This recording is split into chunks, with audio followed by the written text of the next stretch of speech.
What if the person you trust the most is the very person most capable of destroying you? It's not because they're evil, but because you, yourself, handed them the map to your soul. We live in a time where words are cheap and secrets are sold in whispers. We open our hearts seeking closeness, but too often all we get back are knives disguised as kind words. If you've ever shared a dream, a fear, or a moment of weakness only to have it thrown back in your face later, then you've already learned one of life's hardest truths. Proximity does not equal protection. The ancient Stoics knew this centuries ago. They taught that the true master of oneself is the one who controls their own tongue. So, if you're tired of feeling constantly drained, misunderstood, and betrayed, I have a radical suggestion for you, a lesson forged in the fire of painful experience. Be silent. Yes, even around the people you love the most. This isn't a sign of weakness. It's the ultimate form of self-mastery. Over the next few minutes, we're going to dive deep into why silence is your greatest shield, your sharpest tool, and the secret to a life of unshakable inner peace. You'll discover why you must stop explaining, stop justifying, and start letting your actions speak for themselves. You'll learn the crucial difference between being distant and being sovereign over your own inner world. This isn't about building walls, it's about building a fortress within yourself. Let's be honest. The people closest to us, the ones we let into our inner circle, hold the keys to our soul. They know our deepest insecurities, our triggers, our most fragile hopes. They've seen us at our worst, and that's why, in a moment of anger, a flicker of jealousy, or their own weakness, they are the most capable of inflicting maximum pain. A careless word from a stranger stings. The same word from a loved one can shatter you. The blood bond does not guarantee loyalty. It's a bitter pill to swallow, but it's the truth. We hand them the daggers, and then we're shocked when we feel the blade. Think of it this way. Your words are currency. Every time you explain yourself, every time you overshare your plans, you're spending that currency. You're giving away pieces of your power. The Stoics understood this profoundly. True power isn't found in a clever comeback or a lengthy defense. It's not in winning an argument or correcting every wrong impression. True power is in self-control. It's in the pause. It's in the quiet decision to observe rather than react. Imagine a great river.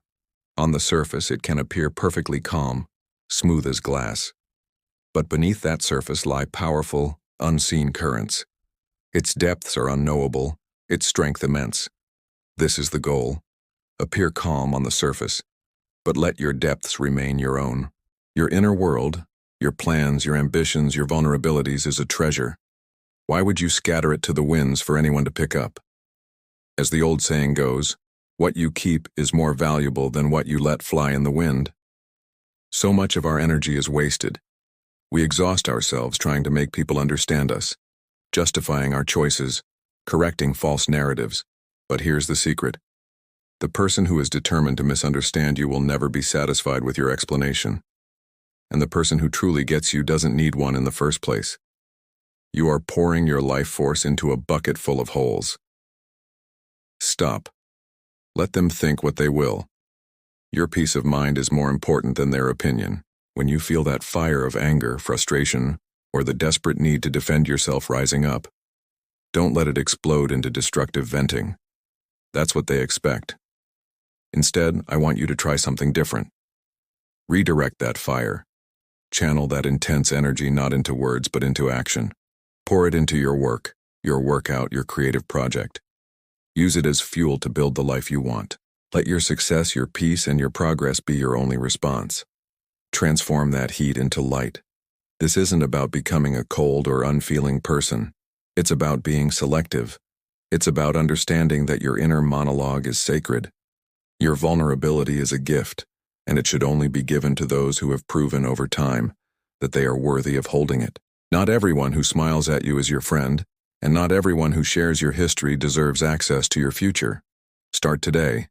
The next time you feel the urge to over-explain, to justify a decision, or to share a private struggle with someone you're not 100% sure of, just don't. Take a breath, smile politely, and change the subject. Watch what happens. You'll feel a surge of power, a sense of control that is more satisfying than any momentary validation you might have received. You'll begin to build your inner fortress, brick by silent brick. You'll learn to trust your own judgment above the noise of the crowd. This path of strategic silence is the path to sovereignty. It is how you stop being a character in someone else's drama and become the author of your own story. Your actions will speak louder than any words you could ever utter. Let your life be your argument. Thank you so much for spending this time with me today. If this message resonated with you, please consider liking this video and subscribing to the channel for more content on building a stronger, more peaceful inner world. I'd love to hear your thoughts in the comments below. Until next time, stay strong and stay sovereign.